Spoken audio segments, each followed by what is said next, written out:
नमस्कार दोस्तों, मेरा नाम है विमल सिंह बालाजी। स्टडी अड्डा में आप सभी का स्वागत है। इससे पहले वन लाइनर मैराथन का पहला पार्ट देखा था, जिसमें हमने लगभग 10 जो टॉपिक हैं वो कवर किए थे। उन 10 टॉपिक में सभी में 150, 200, किसी में 50 क्वेश्चन ऐसे थे। तो मान के चलिए अब तक 400-500 क्वेश्चन वन लाइनर के तौर पर हम देख चुके हैं।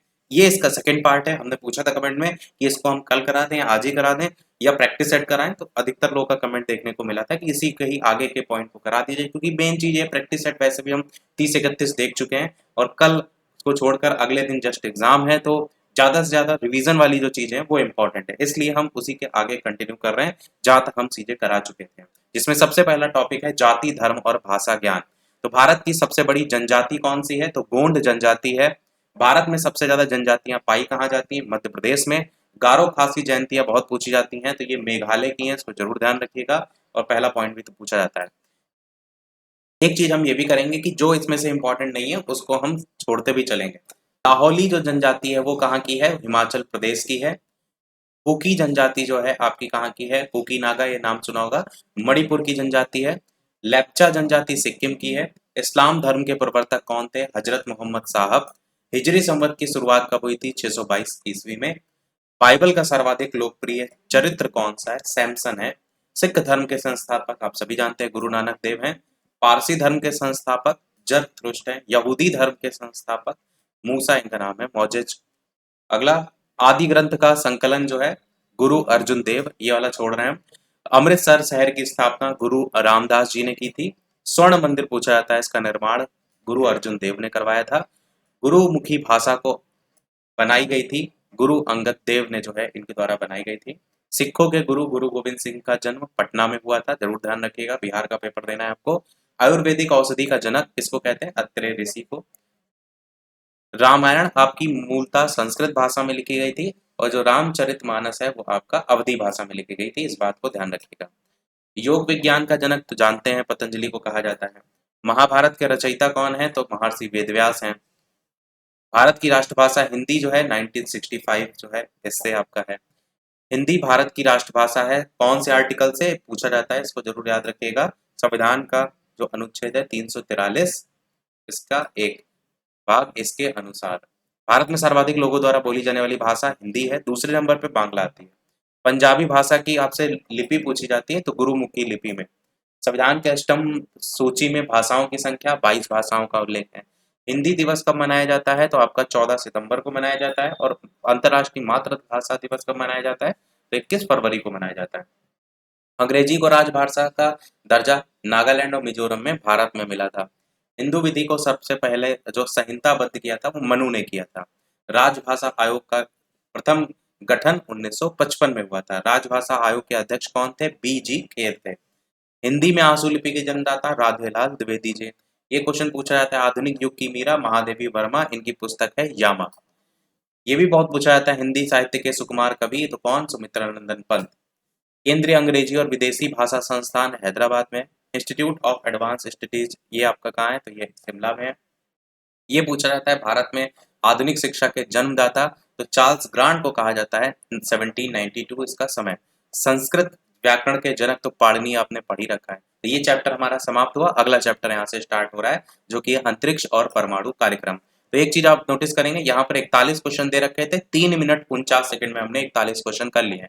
तो हम आपको रिवाइज कराने वाली स्पीड से चल रहे हैं। ये मत सोचिएगा कि क्वेश्चन को हम रिपीट करेंगे, वो आप अपनी स्पीड के अनुसार देखते रहिएगा। वीडियो की क्वालिटी को जरूर बढ़ा के रखिएगा, क्योंकि यहाँ पर छोटा छोटा लिखा है, जूम हम नहीं कर सकते हैं, क्योंकि आपको दोनों साइड दिखते रहने चाहिए। इस बात का भी हमने ध्यान रखा है। तो क्वेश्चन, भारतीय अंतरिक्ष कार्यक्रम कब शुरू हुआ? 1962 में। इसरो का गठन पूछा जाता है कई बार, तो ध्यान रखिएगा 1969 में भारतीय अंतरिक्ष अनुसंधान संगठन की स्थापना। अंतरिक्ष आयोग की स्थापना 1972 में। चंद्रमा पर चरण रखने वाले पहले व्यक्ति का नाम पूछा था नील आर्मस्ट्रांग और आपका एडविन ई एल्ड्रिन अमेरिका के थे। नील आर्मस्ट्रांग चंद्रमा पर कब उतरे थे? तो 1969 का समय था, 21 जुलाई की तारीख थी और इसरो के गठन की ही ये तारीख है और अपोलो 11 के साथ ये उतरे थे। अंतरिक्ष में जाने वाले पहले व्यक्ति ये भी पूछा जाता है तो यूरी गागरिन रूस के थे, 1961 में गए थे। अंतरिक्ष पर सबसे पहले पहुंचने वाला मनुष्य सहित यान कौन सा? अपोलो 11, ऊपर मैंने बताया भी तो ये आपको याद हो गया होगा। प्रथम मानव रहित अंतरिक्ष यान कौन सा था? लूना 16 था। अंतरिक्ष में जाने वाली पहली महिला कौन थी? तो वैलेंटीना तेरेस्कोवा, रूस की थी, 1963 में। अंतरिक्ष में तैरने वाले प्रथम व्यक्ति अलेक्सी। अंतरिक्ष में जाने वाले प्रथम भारतीय ये पूछा जाता है, तो इनका नाम था राकेश शर्मा। ध्यान रखिएगा, राकेश शर्मा 1984 में गए थे और ये पहले भारतीय थे। परंतु अगर भारतीय के साथ आगे भारतीय मूल जुड़ जाए कि प्रथम भारतीय मूल की महिला कौन थी, और कल्पना चावला आपका आंसर हो जाएगा, ये 1997 में गए थे। अंतरिक्ष में जाने वाली दूसरी भारतीय महिला कौन थी, तो सुनीता विलियम्स थी आपकी, 2007 में जो है ये गई थी। अंतरिक्ष में भेजा गया पहला जानवर कौन सा था, तो लाइका नाम की कुतिया, ये आपका पहला जानवर भेजा गया था। अंतरिक्ष में प्रक्षेपित पहला कृत्रिम उपग्रह कौन सा था, स्पुतनिक प्रथम था। अच्छा क्वेश्चन है। अंतरिक्ष में जाने वाले पहले एशियाई फार्म तुआन। रॉकेट से अंतरिक्ष में जाने वाला पहला जानवर था बंदर, अल्बर्ट नामक बंदर। विश्व के पहले अंतरिक्ष पर्यटक डेनिस टीटो। भारत के पहले स्वदेशी अंतरिक्ष यान का नाम SLV थर्ड था। पहले भारतीय उपग्रह आर्यभट्ट को अंतरिक्ष में कब स्थापित किया गया था, 1975 में। ये इनसेट वाला पूछा जाता है, प्रथम स्वदेश निर्मित जो इनसेट 2 है ये 1992 में स्थापित किया गया था। चंद्रमा पर उतरने वाला पहला अंतरिक्ष यान ल्यूनिक थर्ड, ल्यूनिक सेकंड। और यहाँ पर अंतरिक्ष में तैरने वाली ये इतना खास नहीं है।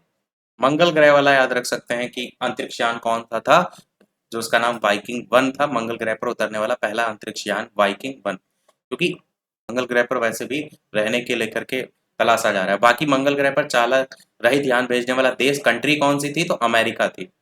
अंतरिक्ष में जाने वाली पहली अमेरिकी महिला सैली राइड, इतना नहीं भारत का याद रखिए, वो विश्व का याद रखिए। बाकी विक्रम साराभाई अंतरिक्ष केंद्र जरूर याद रखिए, त्रिवेंद्रम में है। देश का पहला परमाणु रिएक्टर याद रखिए, अप्सरा है, 1956 में स्थापना। स्वदेश निर्मित प्रथम प्रक्षेपास्त्र पृथ्वी है।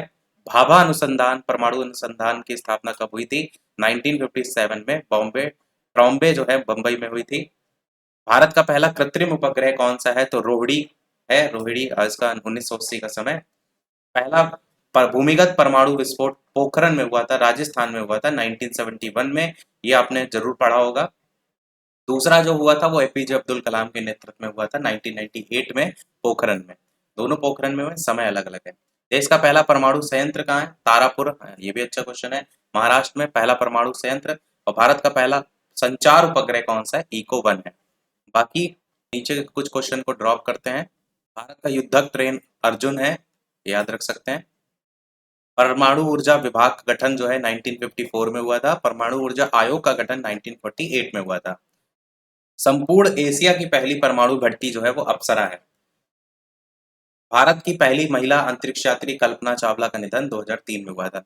जिनको हम छोड़ रहे हैं, आप चाहें तो रोक के वीडियो को खुद से भी पढ़ सकते हैं। हम कोशिश कर रहे हैं इनमें से भी जो बहुत ज्यादा इंपॉर्टेंट है उसको लेकर चलें। रडार का फुल फॉर्म होती है radio detection and ranging. Indira Gandhi परमाणु अनुसंधान केंद्र की स्थापना कलपक्कम मद्रास में जो है आपका हुई थी। रावत भाटा परमाणु कहाँ पर है, राजस्थान में है, ये ध्यान रखिए। नरौरा वाला याद रखिएगा, उत्तर प्रदेश में बुलंदशहर में पड़ता है आपका। भारत का पहला जैव प्रौद्योगिकी जो है एर्नाकुलम में है, याद रखिएगा। PSLV की फुल फॉर्म पता होना चाहिए, पोलर सैटेलाइट लॉन्च व्हीकल। और चंद्रमा के लिए यात्रा करने वाला पहला अंतरिक्ष यान अपोलो 8 अमेरिका का। भारत की पहली महिला अंतरिक्ष वैज्ञानिक सविता रानी। जय विज्ञान का नारा दिया था अटल बिहारी वाजपेयी जी ने। पहली महिला अंतरिक्ष वैज्ञानिक सविता रानी बता चुके हैं। पहला संचार उपग्रह टेलीस्टार करके। तो ये भी हमारा चैप्टर 84 प्रश्न के साथ हुआ समाप्त। अगला है चैप्टर यहाँ से कंप्यूटर। कंप्यूटर की बात करते हैं। कंप्यूटर एक मशीन है, इलेक्ट्रॉनिक मशीन है। आधुनिक कंप्यूटर का पिता चार्ल्स बेबेज को जाना जाता है। पहला इलेक्ट्रॉनिक कंप्यूटर ENIAC था। पहला इलेक्ट्रॉनिक कंप्यूटर का आविष्कारक कौन था, तो ये जो है मार्चली और एकर्ट करके थे। पहला डिजिटल कंप्यूटर यूनिवेक था। अंतर ध्यान रखिएगा, कब ENIAC होगा कब यूनिवेक होगा। इलेक्ट्रॉनिक कंप्यूटर और डिजिटल कंप्यूटर। सबसे पहला कैलकुलेटिंग डिवाइस अबेकस, आपने देखा होगा, सीटेट में पढ़ा होगा। अबेकस जो यंत्र है इसका आविष्कार चाइना जो है उसके द्वारा किया गया था। कैलकुलेटर का आविष्कार किया था पास्कल ने। भारत में निर्मित पहला कंप्यूटर पूछा जाता है सिद्धार्थ था। लघु गणक का आविष्कार जॉन नेपियर ने किया था, लॉगरिथम जिसको कहते हैं। आधुनिक कंप्यूटर की जो सबसे पहले खोज हुई थी 1946 में हुई थी। भारत का सर्वाधिक शक्तिशाली सुपर कंप्यूटर, ये आपसे परम पूछा जाता है, परम पदम करके। परम पदम कंप्यूटर का विकास CDAC के द्वारा हुआ था, इस बात को भी ध्यान रखिएगा, पुणे के द्वारा। कंप्यूटर साक्षरता दिवस कब मनाया जाता है, 2 दिसंबर को मनाया जाता है। सबसे बड़ा कंप्यूटर नेटवर्क इंटरनेट है। विश्व का पहला सुपर कंप्यूटर जिसका नाम है 1978 में क्रे K1S करके। भारत का पहला कंप्यूटर 16 अगस्त 1986 को लगाया गया था बेंगलुरु के प्रधान डाकघर में। तो पहला कंप्यूटर जो लगाया गया था, इस बात को भी याद रख सकते हैं। इंटरनेट का प्रयोग सबसे पहले अमेरिका में हुआ था, रक्षा अनुसंधान में। डब्ल्यू की full form world wide web. इसके आविष्कारक डब्ल्यू के तो Tim Berners Lee. IC chip जो है कंप्यूटर में, वो किसकी बनी होती है? आईसी चिप सिलिकॉन की बनी होती है। सिलिकॉन वैली पूछा जाता है, बैंगलोर में आपका सिलिकॉन वैली। कंप्यूटर का ब्रेन पूछा जाता है तो सीपीयू को कहते हैं। सीपीयू की फुल फॉर्म पूछी जाती है तो सेंट्रल प्रोसेसिंग यूनिट हो जाएगी। एक एमबी जो है वो 1024 केबी के बराबर होता है। ये वैल्यू तो आपको सारी रटी होनी चाहिए कि कितने में एमबी, कितने में केबी, कितने में जीबी, कितने में टीबी, सारी। देखिए छोटे से अगर बढ़ते हुए क्रम में चलेंगे, सबसे छोटा बाइट्स, फिर उसके बाद केबी, उसके बाद एमबी, उसके बाद जीबी और जीबी के बाद टीबी, इस तरीके से बढ़ते हुए क्रम में चलता है। लैन की फुल फॉर्म क्या होती है? लोकल एरिया नेटवर्क होती है। और वैन की फुल फॉर्म होती है वाइड एरिया नेटवर्क। पहली जो भाषा है प्रोग्रामिंग, वो फोर्ट्रॉन कहलाती है। रैम की फुल फॉर्म होती है रैंडम एक्सेस मेमोरी। रोम की फुल फॉर्म होती है रीड ओनली मेमोरी। कंप्यूटर बंद तथा चालू करने की प्रक्रिया क्या कहलाती है? शट डाउन करना और बूट अप करना। इंटरनेट जो चलाते हैं उसकी शुरुआत 1995 में हुई थी। मॉनिटर को और किस नाम से जानते हैं? वीडियो के नाम से जानते हैं, विजुअल डिस्प्ले यूनिट। एमआईसीआर की फुल फॉर्म क्या होती है? Magnetic ink character recognition. ये फुल फॉर्म पूछी जाती है तो इसको ध्यान रखिएगा, एमआईसीआर। एएससीआईआई में कैरेक्टर किसके बराबर होते हैं? 8 बाइट्स के। सीडी रोम का फुल फॉर्म क्या होती है? Compact disc read only memory. चुंबकीय जो डिस्क होता है उस पर, डिस्क जो होता है उस पर किसकी परत होती है? तो आयरन ऑक्साइड की परत होती है। बाइनरी नंबर सिस्टम जो होता है उसमें प्रयोग किए जाते हैं 0 और 1 नंबर, पता है आपको। कंप्यूटर में वायरस होता है, एक प्रोग्राम होता है। डब्ल्यू जो है इसका आविष्कार हुआ कब था? 1989 में हुआ था। और सीपीयू और मेन मेमोरी की गति को एक समान करने के लिए कैच मेमोरी का यूज किया जाता है। हिंदी में कैश करके बोलते हैं, सी साइलेंट रहता है। अगला है आपका ऑपरेटिंग सिस्टम में प्रयुक्त होने वाली मेमोरी, रैम है। कंप्यूटर के विकास में सबसे ज्यादा जो योगदान दिया था वॉन न्यूमैन ने दिया था। कंप्यूटर में प्रोग्राम की सूची को मेन्यू कहते हैं। राजीव गांधी कंप्यूटर विश्वविद्यालय आपका हैदराबाद में स्थित है। कंप्यूटर डंप जो होता है वो वायरस से होता है। हार्ड डिस्क की गति जो है वो आरपीएम में मापी जाती है। एक बाइट 8 बिट्स के बराबर होता है। कंप्यूटर का मुख्य पृष्ठ डेस्कटॉप कहलाता है। प्रथम कंप्यूटर रिजर्वेशन पद्धति नई दिल्ली में आई थी। विश्व में सबसे ज्यादा कंप्यूटर हैं कहाँ पर? तो अमेरिका में सबसे ज्यादा कंप्यूटर हैं। कंप्यूटर को हिंदी में संगणक के नाम से जाना जाता है।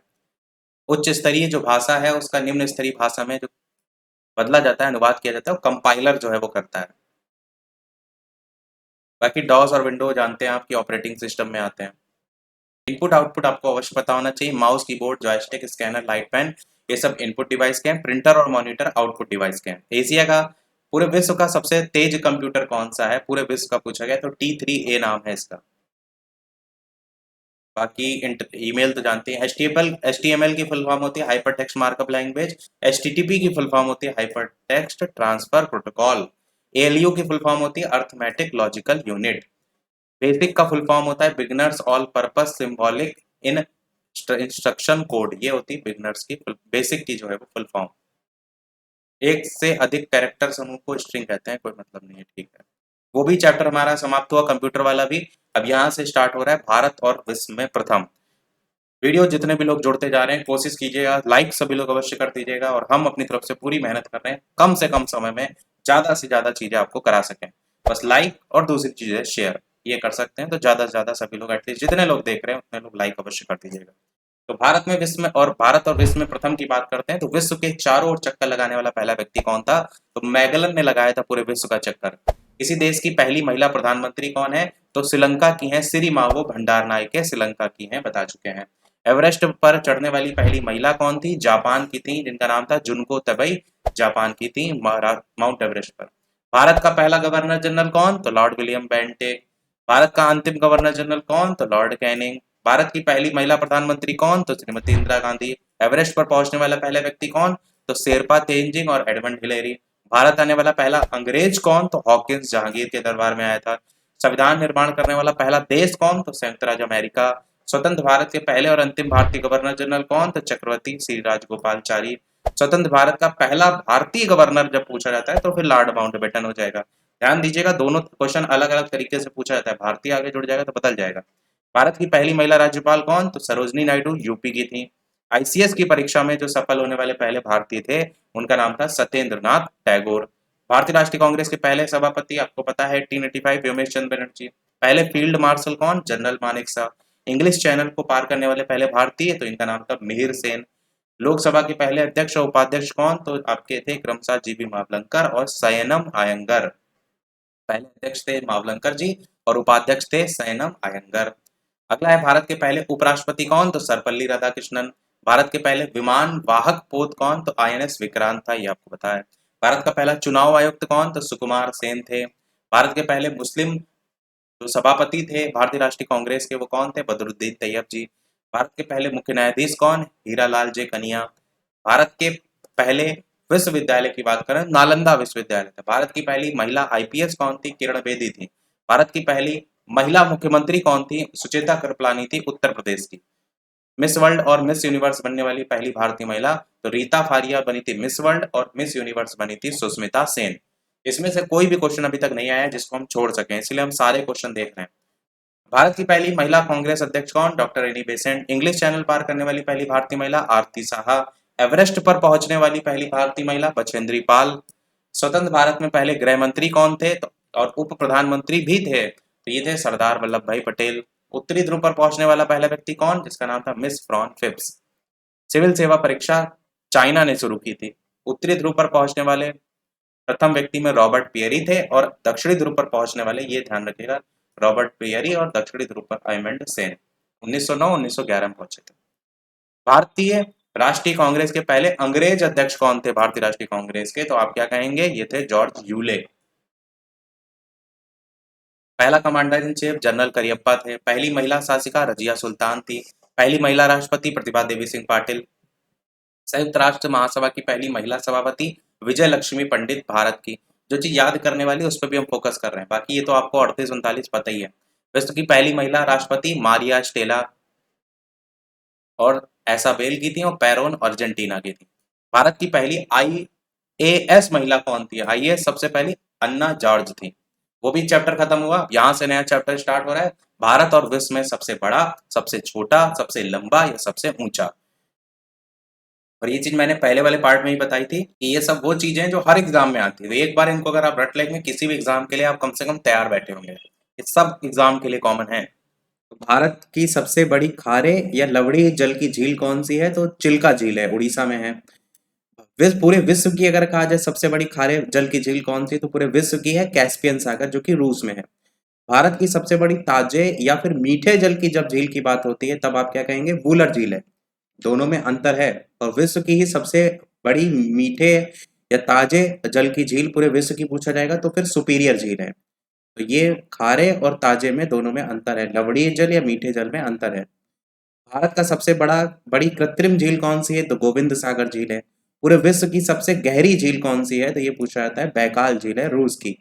पूरे विश्व की सबसे बड़ी कृत्रिम झील कौन सी है, तो वोल्गा झील है, घाना में पड़ती है।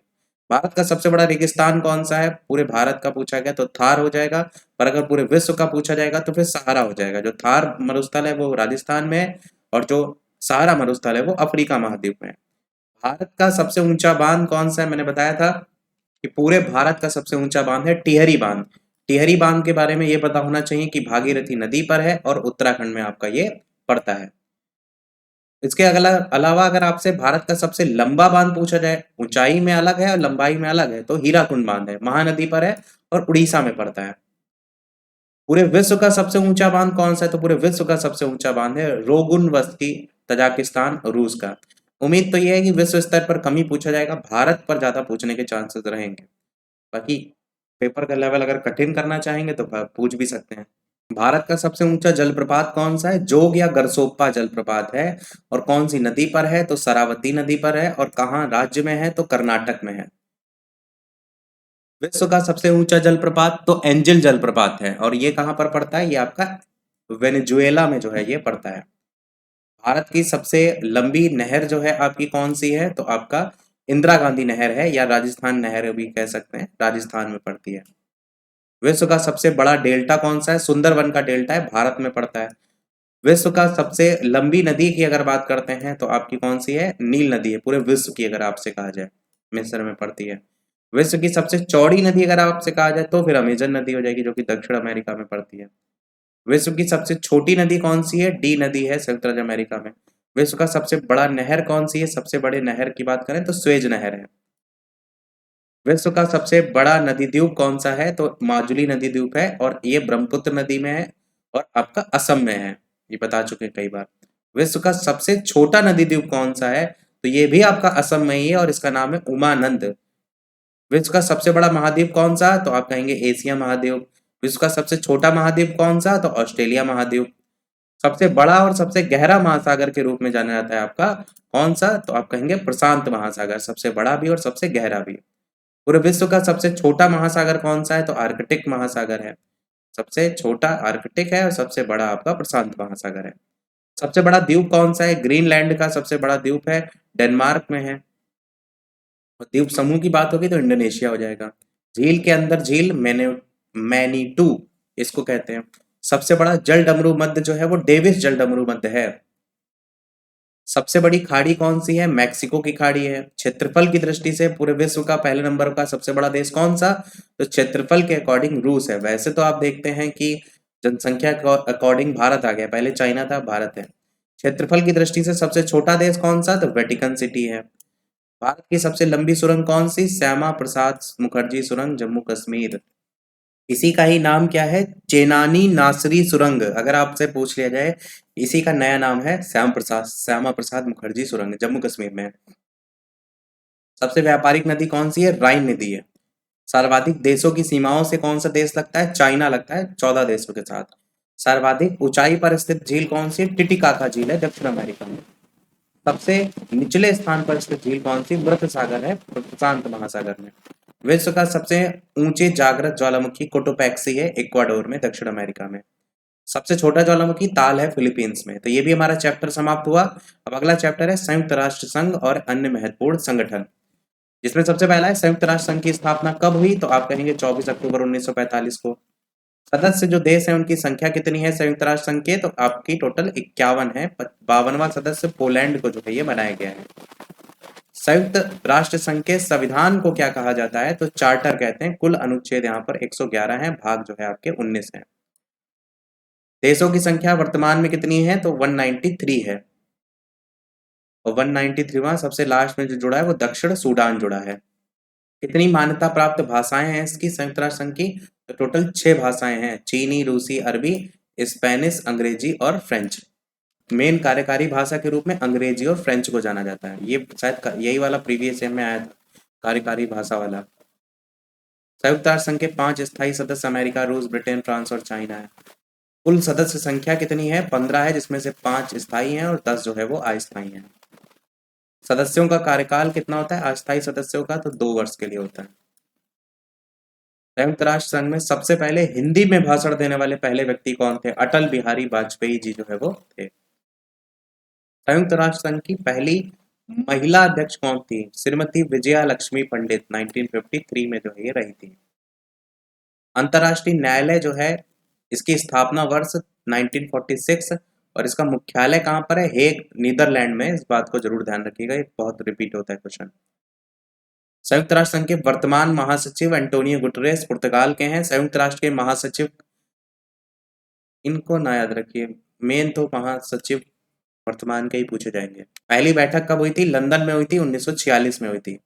ओपेक की स्थापना 1960 बगदाद, मुख्यालय इसका वियना में है। WTO याद रखिएगा कि इसका मुख्यालय जिनेवा में है। इसके सदस्यों की संख्या कितनी है? 164 है और सबसे लास्ट में जो है वो अफगानिस्तान इसमें जुड़ा है। सार्क देशों के लेकर के बात करें तो टोटल 8 सदस्य देश हैं और सबसे लास्ट में 8वां जो जुड़ा है वो अफगानिस्तान जुड़ा है। इसमें भारत भी आता है, इस बात को ध्यान रखिएगा। सार्क कंट्रीज में नाटो की बात करें तो North Atlantic Treaty Organisation full form, और इसमें स्थापना 1949 में। और सबसे लास्ट में जो जुड़ा है नाटो में वो फिनलैंड जुड़ा है। फिनलैंड वाला क्वेश्चन पूछा जा चुका है। बाकी मुख्यालय पता होना चाहिए, जैसे आसियान का मुख्यालय कहाँ पर है? तो आपका जकार्ता में है। अंतर्राष्ट्रीय श्रम संगठन की बात करते हैं, 185 सदस्य हैं, इसका मुख्यालय जेनेवा में है। एडीबी, एशियन डेवलपमेंट बैंक का जो मुख्यालय है वो कहाँ है? वो आपका मनीला में है, क्योंकि ज्यादातर मुख्यालय पूछे जाते हैं। एपेक की स्थापना कब हुई थी? सिंगापुर में जो है वो आपका हुई थी। IMF यानी अंतर्राष्ट्रीय मुद्रा कोष का मुख्यालय कहाँ पर है? तो वॉशिंगटन DC में है। वर्ल्ड बैंक का भी वॉशिंगटन DC में ही है। वर्ल्ड बैंक के सदस्यों की संख्या वर्तमान में 189 है। और डब्ल्यूएचओ की स्थापना 1948, रेड क्रॉस की स्थापना 1963 और दोनों का मुख्यालय जिनेवा स्विट्जरलैंड में। विश्व बैंक की स्थापना कब हुई थी? वर्ल्ड बैंक की स्थापना हुई थी 1945 में। अंतर्राष्ट्रीय मुद्रा कोष याद होना चाहिए आपको, की स्थापना 1945 और मुख्यालय इसका वॉशिंगटन डीसी में। यूनिसेफ के बारे में पता होना चाहिए कि इसका मुख्यालय न्यूयॉर्क में है और इसका जो समय है स्थापना 1946। राष्ट्रमंडल की जो स्थापना हुई थी कॉमनवेल्थ, वो 1926 में हुई थी। भारत जो सदस्य बना था वो 1949 में बना था। सार्क का पहला शिखर सम्मेलन ढाका बांग्लादेश में हुआ था। इंटरपोल जो है इसकी स्थापना लियोन फ्रांस में हुई थी। बाकी G8 सदस्य, G20 भी पूछा था, G8 की स्थापना 1975 में हुई थी, पेरिस में आपको देखने को मिली थी।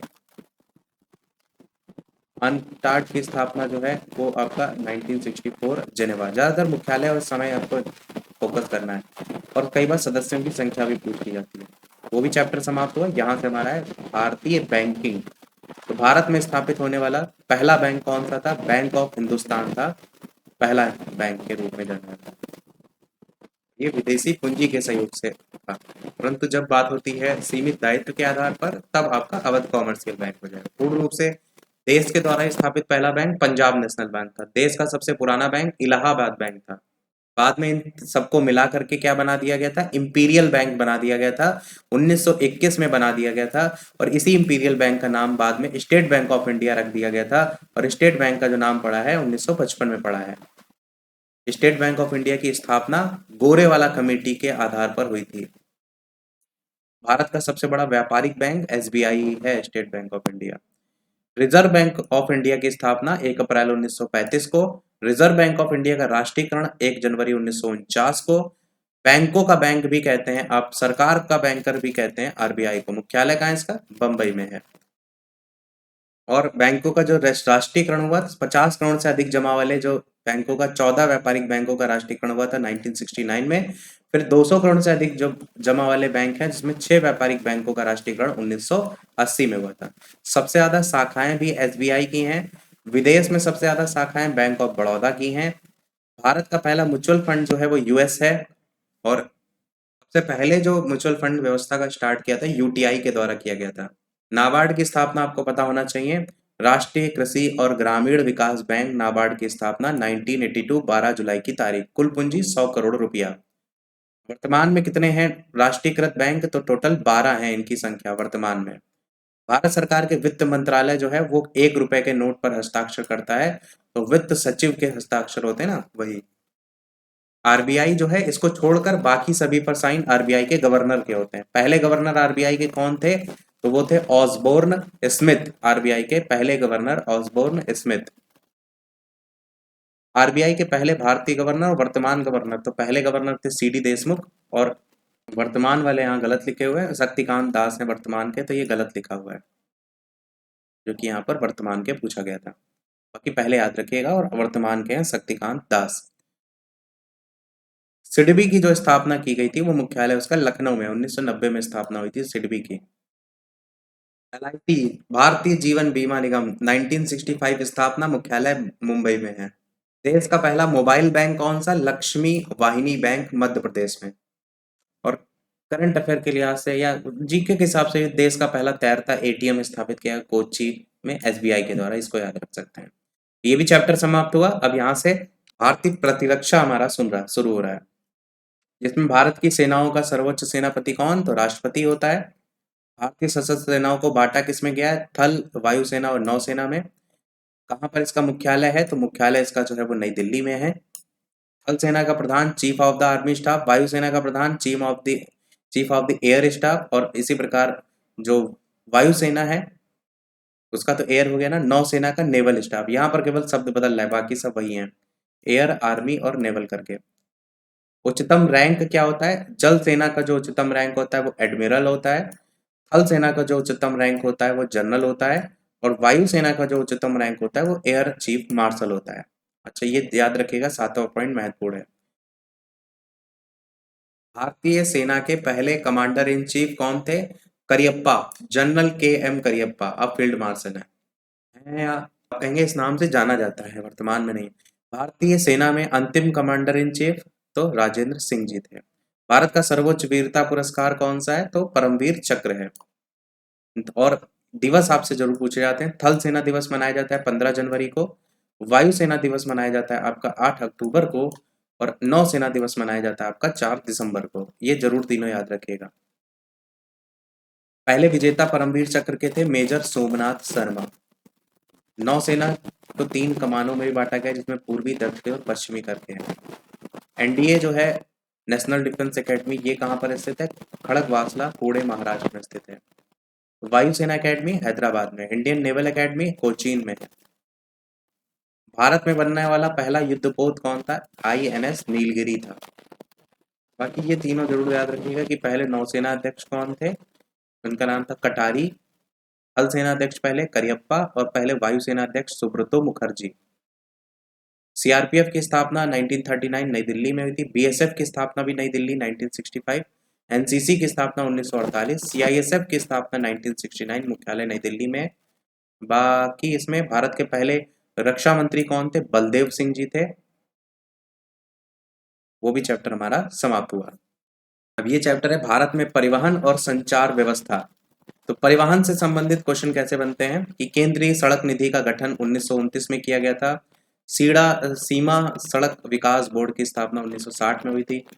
सड़कों की लंबाई के अकॉर्डिंग विश्व में भारत जो है दूसरे नंबर पे आता है। ज्यादातर क्वेश्चन इनसे बनता है। सबसे लंबा राष्ट्रीय राजमार्ग NH44 और सबसे छोटा राष्ट्रीय राजमार्ग NH47A श्रीनगर से कन्याकुमारी तक जाता है। बाकी राष्ट्रीय राजमार्ग संख्या 1 दिल्ली से अमृतसर को जोड़ती है। राष्ट्रीय राजमार्ग संख्या 2 दिल्ली से कोलकाता को जोड़ता है। सीमा सड़क संगठन की स्थापना 1960 में हुई थी। ग्रांड ट्रंक रोड क्या कहलाता है? राजमार्ग संख्या 1 और 2 कहलाता है। ग्रांड ट्रंक रोड को बनवाया था, शेरशाह ने बनवाया था ग्रांड ट्रंक रोड को। सड़क लंबाई के अकॉर्डिंग पहले नंबर पर महाराष्ट्र आता है, और सबसे कम जो है वो सिक्किम आता है। सबसे ज्यादा पक्की सड़कें भी महाराष्ट्र में ही है। कच्ची सड़कें उड़ीसा में है। पहली जो रेलगाड़ी चलाई गई थी वो बम्बई से थाने चली थी। आपकी 34 किलोमीटर की डिस्टेंस थी। 16 अप्रैल 1853 का समय था। लॉर्ड डलहौजी के टाइम में चली थी। सबसे लंबा सड़क का पुल कौन सा है? महात्मा गांधी सेतु पटना में है। ये भी क्वेश्चन रेल में ज्यादा पूछा था। भारतीय रेल में मीटर गेज और नैरो गेज की लंबाई 1 मीटर होती है मीटर गेज की, और नैरो गेज की होती है 0.762। भारत में सबसे तेज चलने वाली रेलगाड़ी वंदे भारत एक्सप्रेस शुरुआत हुई थी 15 फरवरी 2019 को। विश्व का पूरे सबसे बड़ा बंदरगाह न्यूयॉर्क है, और भारत का सबसे बड़ा बंदरगाह जो है आपका मुंबई में है। बाकी हिंदुस्तान शिपयार्ड लिमिटेड 1952 में स्थापना हुई थी। भारत का सबसे विशाल हवाई अड्डा कौन सा है? खालिद है, रियाद नगर सऊदी अरब में जो है ये पड़ता है। और भारत का सबसे बड़ा पृष्ठ प्रदेश वाला बंदरगाह कौन सा है? तो कोलकाता में है। सबसे प्राचीन भारत में बंदरगाह चेन्नई का है, कृत्रिम बंदरगाह के रूप में जाना जाता है। नावा सेवा बंदरगाह का अन्य नाम क्या है? जवाहरलाल नेहरू बंदरगाह के नाम से जो है ये जाना जाता है। डाक विभाग की स्थापना 1854 में हुई थी। लॉर्ड डलहौजी के कार्यकाल में जो है हुई थी, इस बात को भी ध्यान रखिएगा। पहली हवाई डाक सेवा 1911 में हुई थी शुरुआत।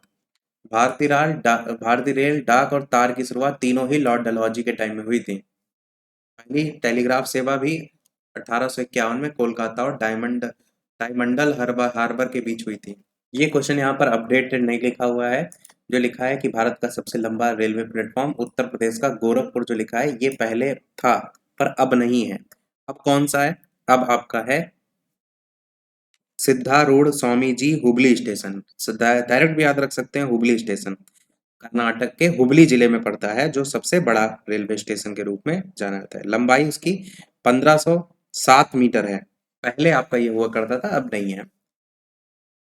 बीएसएनएल की स्थापना सन 2000 में हुई थी। स्पीड पोस्ट 1986 से स्टार्ट हुआ था। भारत का पहला समाचार पत्र ये पूछा जाता है तो आपको याद रखना है, भारत का पहला समाचार पत्र बंगाल गजट 29 जनवरी 1780 को प्रकाशित। बंगाल गजट के संपादक कौन? तो J.A. हिक्की, कोलकाता से ये प्रकाशित होता था। भारत का हिंदी में पहला समाचार पत्र कौन सा? तो उदंत मार्तंड। संपादक कौन थे?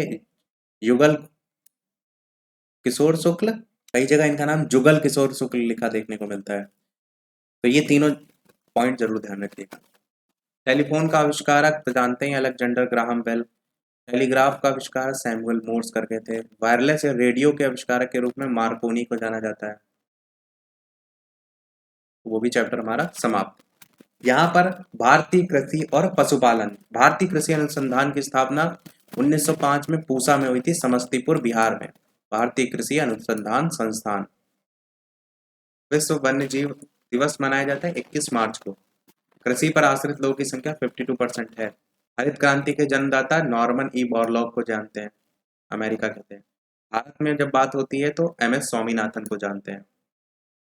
हरित क्रांति कौन सी पंचवर्षीय योजना में आई थी? चौथी पंचवर्षीय योजना में आई थी।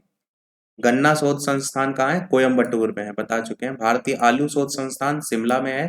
तंबाकू शोध संस्थान राजमुंदरी आंध्र प्रदेश में है। चावल वाला जो है आपका कटक में है।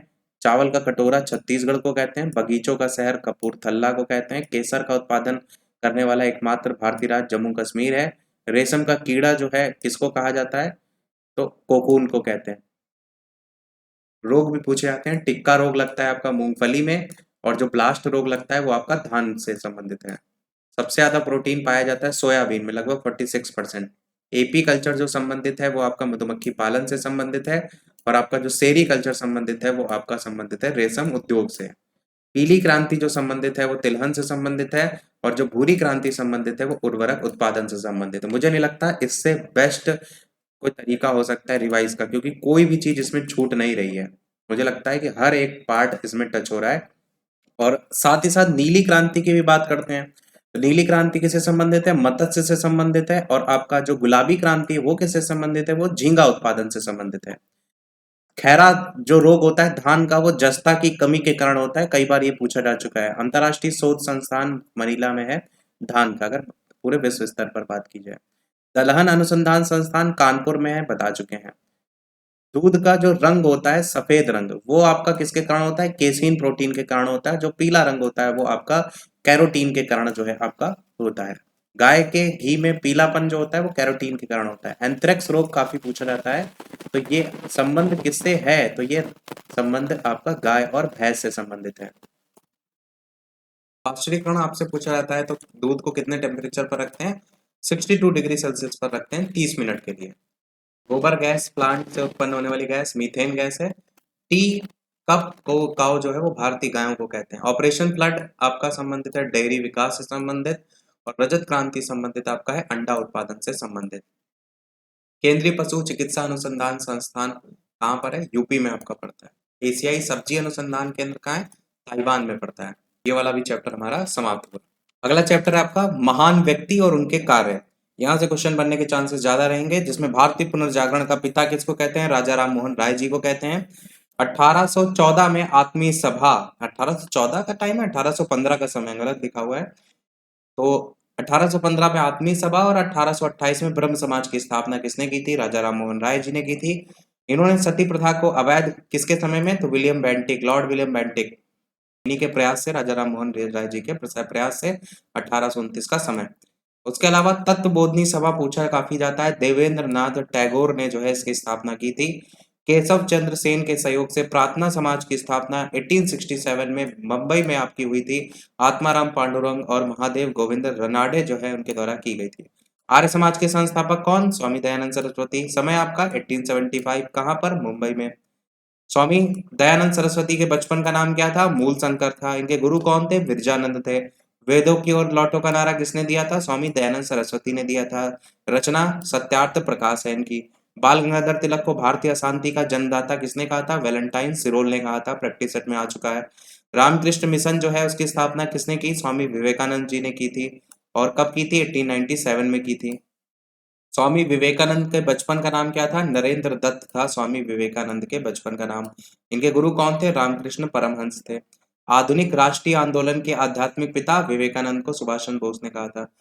युवा बंगाल आंदोलन के प्रवर्तक हेनरी विवियन डेरेजियो, याद रखिएगा। सत्यशोधक समाज तो ज्योतिबा राव फूले, 1873 का समय। थियोसोफिकल सोसाइटी की स्थापना तो कहां पर? चेन्नई अड्यार मद्रास में आप कहेंगे, और 1875 का समय। थियोसोफिकल सोसाइटी की स्थापना की किसने थी? तो मैडम ब्लावास्की और कर्नल अर्काट ने न्यूयॉर्क में की थी, और जब भारत में बात होती है तो एनी बेसेंट ने की थी। लोकहितवादी के नाम से किसको जाना जाता है? गोपाल हरि देशमुख को जानते हैं। खुदाई खिदमतगार की स्थापना जो है वो किसने की थी? तो आप कहेंगे खान अब्दुल गफ्फार खान के द्वारा जो है वो की गई थी। सीमांत गांधी भी इन्हीं को ही जाना जाता है, ये भी ध्यान रखिएगा। फ्रंटियर गांधी या सीमांत गांधी खान अब्दुल गफ्फार खान को ही जाना जाता है। सर्वेंट ऑफ इंडिया सोसाइटी बहुत ही ज्यादा पूछा जाता है। भारत सेवक समाज के संस्थापक कौन? गोपाल कृष्ण गोखले। आपके गोपाल जी हैं भगवान कृष्ण जी, उनके सेवक बन के आप सभी रहना चाहते हैं, ऐसे से भारत सेवक समाज या सर्वेंट वर्ड को जोड़ लीजिएगा। स्वराज पार्टी की स्थापना 1923 में किसने? मोतीलाल नेहरू और चित्तरंजन दास ने। एशियाटिक सोसाइटी के संस्थापक कौन? William Jones 1784। 1912 में विश्व भारती की स्थापना किया था किसने? रविन्द्रनाथ ठाकुर ने कोलकाता में की थी। भारत का ग्रैंड ओल्ड मैन तो जानते ही हैं दादा भाई नौरोजी को। भारत का हीरा, महाराष्ट्र का लाल, गोपाल कृष्ण गोखले। स्वराज मेरा जन्मसिद्ध अधिकार बाल गंगाधर तिलक जी ने दिया था। पंजाब केसरी लाला लाजपत राय जी को कहते हैं। और साइमन कमीशन के विरुद्ध जो प्रदर्शन हो रहा था उसके दौरान लाठियों के प्रहार से किनकी हत्या हो गई थी? तो ये लाला लाजपत राय जी ही थे। लौह पुरुष किसको कहते हैं? और सरदार की उपाधि तो सरदार वल्लभ भाई पटेल जी को। आराम हराम का नारा किसने दिया था? कई लोग महात्मा गांधी जी इसमें कंफ्यूज जाते हैं। आराम हराम है नारा दिया था जवाहरलाल नेहरू जी ने, और करो या मरो का नारा दिया था महात्मा गांधी जी ने। दोनों में अंतर याद रखिएगा। जय हिंद और दिल्ली चलो का नारा किसने दिया था? तो सुभाष चंद्र बोस जी ने दिया था। आजाद हिंद फौज के संस्थापक कौन थे? रासबिहारी घोष थे। फॉरवर्ड ब्लॉक की स्थापना किसने की थी? सुभाष चंद्र बोस जी ने की थी 1939 समय। वल्लभ भाई पटेल जी को सरदार की उपाधि बारदोली की महिलाओं ने दी थी 1928 में, बता चुके हैं। अभिनव भारत की स्थापना विनायक दामोदर सावरकर ने की थी 1904 में। मुस्लिम लीग की स्थापना 1906 में आगा खां और सलीमुल्लाह खां। गदर पार्टी का गठन किसने किया? लाला हरदयाल ने किया था। अनुशीलन समिति के संस्थापक श्री वारिंद्र घोष और भूपेंद्र दत्त 1907। इंकलाब जिंदाबाद का नारा भगत सिंह शहीद आजम। आगे बात करते हैं नेक्स्ट चैप्टर, यहां से आप देखेंगे हमारा सौरमंडल। सौरमंडल में भी आपका आगे धीरे धीरे क्रम से भूगोल आएगा। वैसे क्वेश्चन तो अभी बहुत ज्यादा है, तो इस पार्ट में भी लग नहीं रहा है खत्म होंगे कोई हाल में भी। तो अगर कोशिश हमारी ये रहेगी 1 घंटा में जितना ज्यादा घसीट सकते हैं उतना रखते हैं, फिर बाकी जो बचेगा फिर कल जो है वो करा देंगे। सौरमंडल की बात करते हैं। सौरमंडल का सबसे बड़ा ग्रह कौन सा? तो बृहस्पति ग्रह है। सौरमंडल का सबसे छोटा ग्रह कौन सा? तो बुध ग्रह है, मरकरी कहते हैं। सूर्य में सबसे निकट स्थित ग्रह कौन सा है? तो बुध ग्रह है। सूर्य से सबसे दूर स्थित ग्रह कौन सा है? वरुण ग्रह है। खोज वरुण ग्रह की जॉन गाले के द्वारा जो है वो की गई थी। और बिना उपग्रहों वाला ग्रह कौन सा है? तो 2 ऐसे ग्रह हैं जिनका कोई उपग्रह नहीं, एक बुध है और एक आपका शुक्र है। अरुण की खोज किसने की थी? विलियम हर्शल ने जो है वो की थी। सर्वाधिक गर्म और चमकीला ग्रह तो शुक्र ग्रह को जानते हैं। सौरमंडल का सबसे भारी ग्रह कौन सा है? तो बृहस्पति ग्रह सबसे भारी ग्रह है। पृथ्वी के सबसे निकट स्थित ग्रह तो शुक्र पड़ता है। सबसे ज्यादा उपग्रह किसके हैं? तो बृहस्पति ग्रह हैं। लाल ग्रह किसको कहते हैं? मंगल ग्रह को। नीला ग्रह किसको कहते हैं? पृथ्वी को। पीला ग्रह या शीत ग्रह बृहस्पति को। हरा ग्रह किसको कहते हैं? तो वरुण को कहते हैं। जीवाश्म ग्रह किसको कहते हैं? चंद्रमा को कहते हैं। लेटा हुआ ग्रह किसको कहते हैं? अरुण को कहते हैं। भोर का तारा, सांझ का तारा, पृथ्वी के बहन शुक्र ग्रह को कहते हैं। रात्रि में लाल दिखाई देने वाला ग्रह कौन सा है? मंगल ग्रह है। आयरन ऑक्साइड होता है ना इसलिए। पृथ्वी के एकमात्र उपग्रह कौन सा है? तो चंद्रमा है आपका। सौरमंडल का सबसे बड़ा उपग्रह कौन सा है? तो ज्ञानीमीठ है, बृहस्पति ग्रह का उपग्रह है ज्ञानीमीठ। सबसे छोटा जो ग्रह है, ग्रह नहीं उपग्रह होना चाहिए था यहाँ पर, ये जो लिखा हुआ है ये उपग्रह लिखा हुआ है, इस बात को ध्यान रखिएगा। ये उपग्रह ही लिखा है दोनों। तो सबसे छोटा उपग्रह कौन सा है? तो डीमोस है, मंगल का उपग्रह है। और सूर्य के निकटतम तारा कौन सा है? तो प्रॉक्सिमा सेंचुरी है, जो कि पृथ्वी का निकटतम तारा है सूर्य, वो भी यहाँ बताया गया।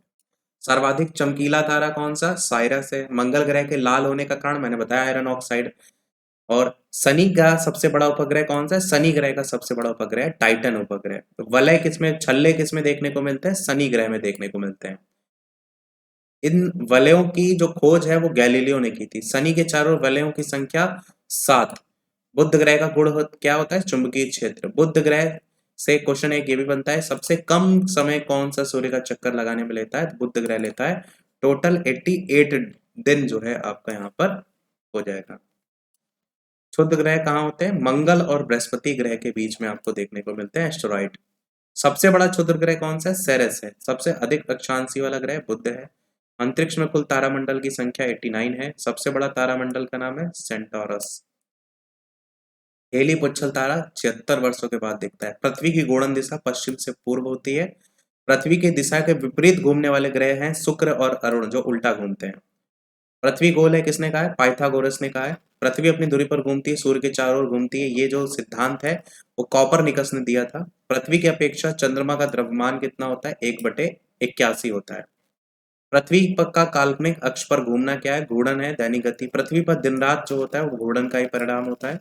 पृथ्वी के चारों ओर पृथ्वी का घूमना परिक्रमण कहलाता है, वार्षिक गति।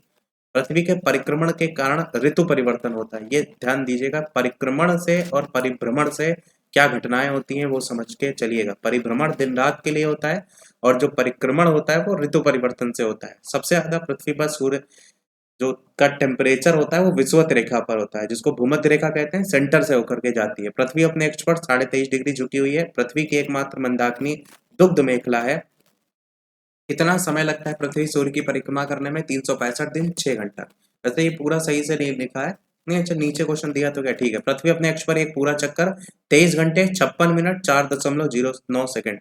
ये जो आपका देख रहे हैं 23 घंटे में, इसको ना कहकर 6 घंटा जो देख रहे हैं, यही आपका बाद में लीप ईयर एक बना देता है। एक एक्स्ट्रा जो दिन हो जाता है 29 फरवरी हो जाती है ना, 29 दिन की। वही विश्वतीय व्यास कितना है पृथ्वी का? तो 12,756 किलोमीटर। अगर व्यास की जगह त्रिज्या लिख दे तो इसका हाफ कर दीजिएगा। ध्रुवीय व्यास कितना है? 12,714 किलोमीटर। बिहार का अलग है तो ध्यान रखिएगा। बिहार में उत्तर दक्षिण की लंबाई अलग है, पूर्व पश्चिम की लंबाई अलग है। भारत की उत्तर दक्षिण की लंबाई और पूर्व पश्चिम अलग है। और पूरी पृथ्वी का विश्वतीय व्यास है। ये त्रिज्या की बात नहीं हो रही है, व्यास की बात हो रही है। अगर बात करें दोनों का डिफरेंस तो 42 किलोमीटर का डिफरेंस होता है। सूर्य के प्रकाश की पृथ्वी पर पहुंचने में लगा समय 8.3 सेकंड, लगभग 500 सेकंड लगते हैं। और 8 मिनट 20 सेकंड करके भी ऑप्शन दे देता है। पृथ्वी चंद्रमा के प्रकाश को कितना पहुंचने में समय लगता है? तो मात्र 1.3 सेकंड में पहुंच जाता है। चंद्रमा पर दिन का टेम्परेचर 100 डिग्री सेल्सियस होता है, गजब। रात का टेम्परेचर -180 डिग्री सेल्सियस होता है, बहुत बड़ा डिफरेंस है। सूर्य के बाहरी जो सतह है उसका टेम्परेचर 6000 डिग्री सेल्सियस होता है। सूर्य के केंद्र का टेम्परेचर 150 डिग्री सेल्सियस। सूर्य के काले धब्बे का टेम्परेचर 1500 डिग्री सेल्सियस। ये ज्यादातर पूछा जाता है। सूर्य की ऊर्जा का स्रोत तो नाभिकीय संलयन, कुछ लोग विखंडन में कंफ्यूज हो जाते हैं। सूर्य में कौन कौन से गैसेस देखने को मिलती हैं? हाइड्रोजन, हीलियम और अन्य गैसेस, जिसमें हाइड्रोजन 71, हीलियम 26.5। सूर्य और पृथ्वी के मध्य स्थित दो ग्रह तो सूर्य, शुक्र और बुध ग्रह हैं। जो अध्ययन किया जाता है चंद्रमा की सतह वगैरह का, उसको हम सेलेनोलॉजी कहते हैं। ये भी आ चुका है, प्रीवियस ईयर में आया है या प्रैक्टिस सेट में आया, पर आ चुका है। पृथ्वी की ध्रुवीय और विषुवतीय परिधि आपकी 40,008 किलोमीटर और 40,075 करके किलोमीटर। सूर्य का व्यास कितना है? तो ये आपका सूर्य का व्यास है। आकृति आपका सर्पिलाकार है। आकाशगंगा की आकृति कैसी है? सर्पिलाकार है। मंगल ग्रह के दो उपग्रह फोबोस, डिमोस, ये तो आपको पता ही होना चाहिए। सूर्य का जो बाहरी भाग होता है उसको क्रोमोस्फेयर कहते हैं और जो सूर्य का केंद्रीय भाग होता है उसको फोटोस्फेयर कहते हैं। सूर्य से प्रकाश की चाल 3 × 10⁸ मीटर प्रति सेकंड। सबसे बड़ी जो इकाई होती है दूरी की वो पारसेक होती है। और अगर आपसे कहे एक पारसेक कितने के बराबर होता है तो 3.6 प्रकाश वर्ष के बराबर होता है। और एक प्रकाश वर्ष की वैल्यू कितनी होती है? 9.45 × 10⁻12 किलोमीटर। और अगर मीटर में कहा जाए तो आप कहेंगे वही 10⁻15 मीटर। शुक्र और ग्रह पर एक दिन किस बराबर होता है? तो पृथ्वी के 117 दिन और 90 दिन के बराबर होता है। ये भी याद रख सकते हैं, सूर्योदय पश्चिम की ओर, सूर्यास्त पूरब की ओर होता है। अरुण ग्रह पर ऐसा देखने को मिलता है। तो ये चैप्टर समाप्त हुआ। अब यहाँ से हमारा स्टार्ट हो रहा है अक्षांशीय और देशांतर रेखाएं ग्लोब पर। और एक चीज हम ये कोशिश करें कि कम से कम भूगोल वाला पोर्शन तो करने की कोशिश करते हैं कि कंप्लीट हो जाए। बाकी वीडियो को जितने लोग बाद में जुड़ते जा रहे हैं, अगर वीडियो अच्छा लगे तो लाइक सभी लोग अवश्य करते रहिएगा। एनर्जी हमको भी थोड़ा सा मिलती रहे, लगातार बोल रहे हैं, आपके लाइक से एनर्जी मिलती रहे, तो लाइक शेयर जरूर करते रहिएगा। बात करते हैं आगे। तो ग्लोब पर उत्तर से दक्षिण की ओर खींची जाने वाली काल्पनिक रेखाओं को कहते हैं देशांतर रेखाएं, जो उत्तर से दक्षिण ऊपर से नीचे रहती हैं। पश्चिम से जो पूरब है इनकी ओर जो खींची जाती रेखाएं वो अक्षांश रेखाएं होती हैं। दो अक्षांश रेखाओं के बीच की दूरी को कहते हैं, कितनी डिस्टेंस होती है? 111 किलोमीटर। और दो देशांतर रेखाओं के बीच की दूरी 111.32 किलोमीटर। ग्लोब पर देशांतर रेखाओं की कुल संख्या होती है वो आपकी 360 होती है। अक्षांश रेखाओं की संख्या 180 होती है। दो देशांतर रेखाओं के बीच की दूरी को गोरे कहते हैं। 23.5 डिग्री अक्षांश रेखा कहलाती है उत्तरी अक्षांश वाली कर्क रेखा, और 23.5 डिग्री दक्षिणी अक्षांश वाली मकर रेखा, और जो सेंटर से जाती है वो होती है भूमध्य रेखा। 66.5 डिग्री उत्तरी अक्षांश कहलाती है आर्कटिक रेखा, और 66.5 डिग्री दक्षिणी अक्षांश कहलाती है अंटार्कटिक रेखा। 1 डिग्री देशांतर के बीच का अंतर 4 मिनट का होता है, और पृथ्वी की 1 डिग्री देशांतर पार करने में समय भी 4 मिनट का ही लगता है। अगर बात करते हैं कर्क संक्रांति यानी उत्तरी अयनांत, तो आपका ये 21 जून को होता है। और अगर बात करते हैं मकर संक्रांति दक्षिणी अयनांत, तो ये आपका 22 दिसंबर को जो है ये होता है। इसी प्रकार कटिबंधों की जब बात होती है तो 0 से 30 डिग्री जो होता है उत्तर और दक्षिण दोनों साइड, वो आपका उष्ण कटिबंध होता है। 0 डिग्री अक्षांश और 0 डिग्री देशांतर वो अटलांटिक महासागर में होता है। 45 से 66.5 डिग्री बात करते हैं उत्तरी और दक्षिणी अक्षांश के बीच, तो ये शीतोष्ण होता है। ये पहले बीच वाली लाइन को आप थोड़ी देर के लिए भूल जाइए। 16 और 18 को कंपैरिजन कीजिए कि अगर ये पूरा ग्लोब है तो बीच में 0 डिग्री जा रही है। ग्लोब तो बन गया अंडा जैसा, ऊपर से गोला लेते हैं, ये ग्लोब है। इसके एकदम सेंटर से अगर हमारी कोई रेखा जा रही है तो वो हो जाएगी भूमध्य रेखा। और भूमध्य रेखा के जब आप कितना बढ़ेंगे, थोड़ा सा बढ़ना है, कितना? 0 से 30। तो जब 0 से 30 बढ़ेंगे तो आपका जो उत्तर में भी बढ़ेंगे दक्षिण में भी बढ़ेंगे, तो ऐसे में उष्ण कटिबंध होता है। फिर इसी और ऊपर जाएंगे, थोड़ा सा डिस्टेंस छोड़कर 45 से 66.5 बढ़ेंगे, तो ऊपरी साइड बढ़ेंगे, तो उस कंडीशन में आपका ये शीतोष्ण कटिबंध होता है। क्योंकि सेंटर पर आपकी सूरज की किरणें सीधे पड़ रही है, तो यहाँ गर्मी है, जैसे जैसे ऊपर बढ़ेंगे ध्रुवों पर ठंडी होती है, तो धीरे धीरे ठंडियां बढ़ती जा रही है, मतलब ठंडी बढ़ती जा रही है। इसी प्रकार जब पवनों की बात होती है वहां पर भी इस तरीके से ही फॉलो होता है। वो कैसे? 0 से 5 डिग्री उत्तरी और दक्षिणी अक्षांश में बढ़ते हैं, ऊपर 5 डिग्री और नीचे 5 डिग्री, तो उसको कहते हैं डोल्ड्रम या शांत पेटी। और इसी प्रकार 40 से 65 डिग्री दक्षिणी अक्षांश जो पछुआ पवन होती है उनका क्षेत्र क्या कहलाता है? इसको हटा देते हैं। हाँ, तो आपका 40 से 65 डिग्री दक्षिणी अक्षांश पछुआ पवन कहलाता है गरजता चालीसा या फिर प्रचंड पचासा, ये पूछा जाता है, ध्यान रखिएगा। बाकी आप चंद्र ग्रहण सूर्य ग्रहण जानते हैं, जब पृथ्वी सूर्य और चंद्रमा के बीच आ जाए तो चंद्र ग्रहण, जब चंद्रमा पृथ्वी और सूर्य के बीच आ जाए तो सूर्य ग्रहण। इसको बता चुके हैं ऐसा क्यों होता है। पूर्ण सूर्य ग्रहण हमेशा जो है आपका अमावस्या को होता है, और पूर्ण चंद्र ग्रहण जो होता है वो पूर्णिमा के दिन होता है। पूर्णिया नहीं लिखा है, पूर्णिमा। संपूर्ण पृथ्वी पर दिन रात आपके कब बराबर होते हैं? तो ये आपके 21 मार्च और 22 सितंबर को बराबर होते हैं। पृथ्वी पर दिन रात होने का कारण क्या होता है? घूर्णन गति होता है। पृथ्वी के मध्य से भूमध्य रेखा जाती है। विषुवत रेखा पर दिन रात बराबर होते हैं। वसंत विषुव 21 मार्च और शरद विषुव 23 सितंबर, ये भी समय याद रखिएगा। 0 डिग्री देशांतर को प्रधान देशांतर रेखा या ग्रीनविच रेखा कहते हैं। 0 डिग्री देशांतर रेखा जो स्थित है वो इंग्लैंड में है। भारत का मानक समय इलाहाबाद के नैनी से गुजरता है, वो 82.5 डिग्री पूर्वी देशांतर रेखा को कहेंगे। और अंतर कितना होता है? 5.5 घंटे का होता है, 5.5 घंटे आगे होता है। अंतर्राष्ट्रीय तिथि रेखा की अगर बात करें तो 180 डिग्री देशांतर रेखा को कहते हैं। 180 डिग्री देशांतर को वॉशिंगटन सभा में अंतर्राष्ट्रीय तिथि रेखा माना गया था 1884 में। अंतर्राष्ट्रीय तिथि रेखा के समानांतर बेरिंग जल संधि आपको देखने को मिलती है। ये सबसे लंबा दिन छोटा दिन बता चुके हैं, ये भी याद जरूर ध्यान रखिएगा। यही चारों तारीखें पूछी जाती हैं। सूर्य और पृथ्वी के बीच अधिकतम जो दूरी होती है वो आपकी 4 जुलाई को होती है, और इस स्थिति को अपसौर कहते हैं। और सूर्य और पृथ्वी के बीच की जो न्यूनतम दूरी होती है वो 3 जनवरी को होती है, और इसको उपसौर कहते हैं। इस पॉइंट को भी आपको जरूर ध्यान रखना है। और इनको मिलाने वाली रेखा एप्साइड रेखा कहलाती है। कर्क और मकर रेखा के मध्य जो अक्षांश का अंतर होता है वो 47 अंश होता है। अब यहाँ से आपका इस चैप्टर के बाद भारत का भूगोल है, फिर विश्व का भूगोल है, ऐसे करके पहले विश्व का है फिर भारत का है, उसमें ज्यादा क्वेश्चन है। तो इसको देखते हैं पहले। स्थल मंडल, वायुमंडल और जलमंडल, ये हमारा चैप्टर है। पृथ्वी के ऊपरी भाग को भूपर्पटी कहते हैं। सबसे ज्यादा मात्रा में ऑक्सीजन, सिलिकॉन और एल्यूमिनियम इस पे पाया जाता है। पृथ्वी की आंतरिक संरचना सियाल, सीमा, निफे जानते हैं आप। सियाल जो है इसमें तो आप जो सियाल है उससे निकाल सकते हैं कि किसमें क्या किस चीज की उपस्थिति है। जैसे सियाल है तो SI और AL मतलब सिलिका और एल्यूमिनियम, तो वही चीज यहाँ पर सियाल, सीमा, निफे तीनों को लेकर लिखा हुआ है। पृथ्वी का औसत घनत्व होता है 5.5 ग्राम प्रति सेंटीमीटर क्यूब। पृथ्वी की सतह के नीचे का जो द्रवीभूत सैल कहलाता है वो मैग्मा कहलाता है। आप देखते हैं ना जब बात होती है ज्वालामुखी से निकलने वाले लावा की। पृथ्वी पर अगर सबसे विशाल हिमखंड की बात करें तो अंटार्कटिका है। पृथ्वी पर सर्वाधिक ऊंचाई माउंट एवरेस्ट की 8,850 मीटर। पृथ्वी पर अधिकतम गहराई है मेरियाना गर्त की 11,776 मीटर। ये 11,022 मीटर है, पता नहीं इन्होंने 11,776 क्यों लिखा है। ये जो आप देख रहे हैं वैल्यू, ये यहाँ पर 11,022 मीटर करके है, तो ये NCERT में जो दे रखा है वही याद रखिए ना, कि इन्होंने पता नहीं लिखा है। बाकी प्रशांत महासागर में ग्रेनाइट, बेसाल्ट, पेग्मेटाइट, डायरोराइट, ग्रेबो ये सब आग्नेय चट्टान के उदाहरण हैं।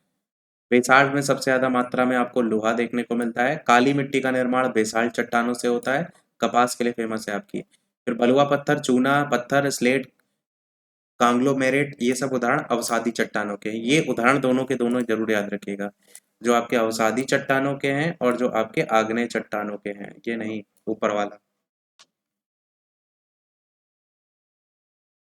बाकी कायांतरित चट्टान जानते हैं आप, रूपांतरण से बनती है। और जैसे बेसाल्ट से सिल्ट और ग्रेनाइट से नाइस बनता है, तो आग्नेय चट्टानों के रूपांतरण से बनती है। बालू पत्थर से क्वार्टजाइट है, सैल से स्लेट है, कोयला से हीरा है और ग्रेनाइट है, चूना पत्थर से संगमरमर है। तो ये सब परतदार चट्टान के ही आपके उदाहरण हैं। पृ- पृथ्वी पर सबसे कम तापमान बरखोयास्क करके और सबसे ज्यादा तापमान अजीजिया जो है वहां पर है। सही, शीत ध्रुव किसको कहा जाता है? पूर्वी साइबेरिया को। पवनें जो चलती हैं उच्च दाब से निम्न दाब की ओर हमेशा चलती हैं।